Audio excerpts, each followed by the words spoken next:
Lady Susan. Part 1. Lady Susan Vernon to Mr. Vernon. Langford, December. My dear brother, I can no longer refuse myself the pleasure of profiting by your kind invitation when we last parted of spending some weeks with you at Churchill, and, therefore, if quite convenient to you and Mrs. Vernon to receive me at present, I shall hope within a few days to be introduced to a sister whom I have so long desired to be acquainted with. My kind friends here are most affectionately urgent with me to prolong my stay, but their hospitable and cheerful dispositions lead them too much into society for my present situation and state of mind, and I impatiently look forward to the hour when I shall be admitted into your delightful retirement. I long to be made known to your dear little children, in whose hearts I shall be very eager to secure an interest. I shall soon have need for all my fortitude, as I am on the point of separation from my own daughter.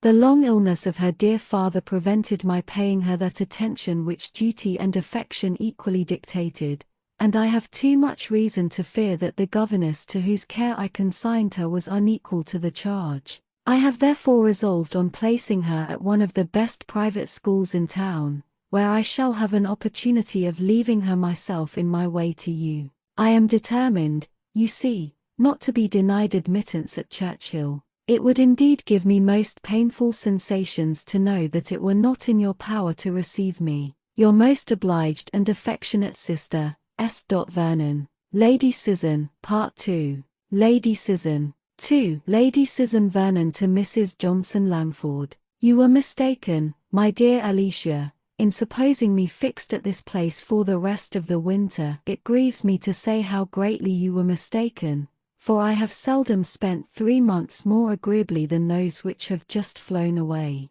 At present, nothing goes smoothly. The females of the family are united against me. You foretold how it would be when I first came to Langford, and Mainwaring is so uncommonly pleasing that I was not without apprehensions for myself. I remember saying to myself, as I drove to the house, I like this man. Pray heaven no harm come of it, but I was determined to be discreet, to bear in mind my being only 4 months a widow, and to be as quiet as possible, and I have been so, my dear creature. I have admitted no one's attentions but Mainwaring's. I have avoided all general flirtation whatever. I have distinguished no creature besides, of all the numbers resorting hither, except Sir James Martin, on whom I bestowed a little notice, in order to detach him from Miss Mainwaring. But, if the world could know my motive there they would honor me. I have been called an unkind mother, but it was the sacred impulse of maternal affection. It was the advantage of my daughter that led me on, and if that daughter were not the greatest simpleton on earth, I might have been rewarded for my exertions as I ought. Sir James did make proposals to me for Frederica, but Frederica, who was born to be the torment of my life, chose to set herself so violently against the match that I thought it better to lay aside the scheme for the present. I have more than once repented that I did not marry him myself, and were he but 1 degree less contemptibly weak I certainly should, but I must own myself rather romantic in that respect, and that riches only will not satisfy me. The event of all this is very provoking. Sir James is gone, Maria highly incensed, and Mrs. Mainwaring insupportably jealous, so jealous, in short, and so enraged against me, that, in the fury of her temper, I should not be surprised at her appealing to her guardian, if she had the liberty of addressing him. But there your husband stands my friend, and the kindest, most amiable action of his life was his throwing her off for ever on her marriage. Keep up his resentment, therefore, I charge you. We are now in a sad state, no house was ever more altered, the whole party are at war, and Mainwaring scarcely dares speak to me. It is time for me to be gone. I have therefore determined on leaving them, and shall spend, I hope, a comfortable day with you in town within this week. If I am as little in favour with Mr. Johnson as ever, you must come to me at 10 Wigmore Street, but I hope this may not be the case, for as Mr. Johnson, with all his faults, is a man to whom that great word respectable is always given, and I am known to be so intimate with his wife, his slighting me has an awkward look. I take London in my way to that insupportable spot, a country village,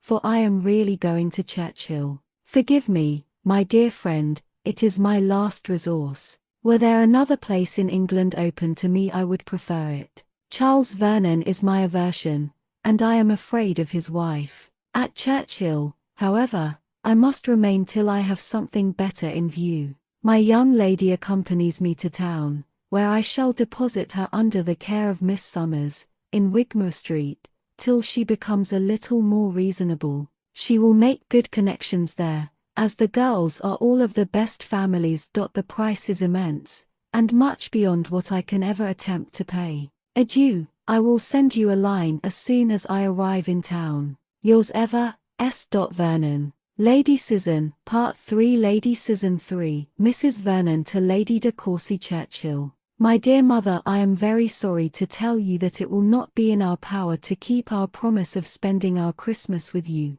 and we are prevented that happiness by a circumstance which is not likely to make us any amends. Lady Susan, in a letter to her brother-in-law, has declared her intention of visiting us almost immediately, and as such a visit is in all probability merely an affair of convenience, it is impossible to conjecture its length. I was by no means prepared for such an event, nor can I now account for her ladyship's conduct. Langford appeared so exactly the place for her in every respect, as well from the elegant and expensive style of living there, as from her particular attachment to Mr. Mainwaring, that I was very far from expecting so speedy a distinction, though I always imagined from her increasing friendship for us since her husband's death that we should, at some future period, be obliged to receive her. Mr. Vernon, I think, was a great deal too kind to her when he was in Staffordshire.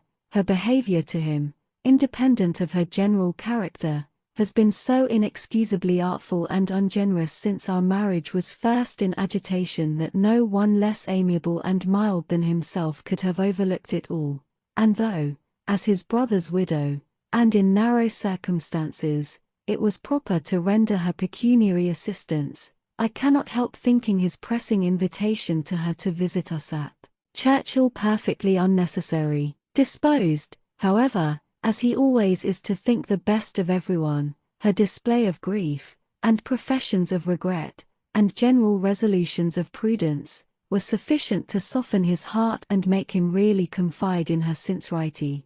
But, as for myself, I am still unconvinced, and plausibly as her ladyship has now written, I cannot make up my mind till I better understand her real meaning in coming to us. You may guess, therefore, my dear madam, with what feelings I look forward to her arrival. She will have occasion for all those attractive powers for which she is celebrated to gain any share of my regard, and I shall certainly endeavour to guard myself against their influence, if not accompanied by something more substantial. She expresses a most eager desire of being acquainted with me, and makes very gracious mention of my children, but I am not quite weak enough to suppose a woman who has behaved with inattention, if not with unkindness, to her own child, should be attached to any of mine. Miss Vernon is to be placed at a school in London before her mother comes to us, which I am glad of, for her sake and my own. It must be to her advantage to be separated from her mother,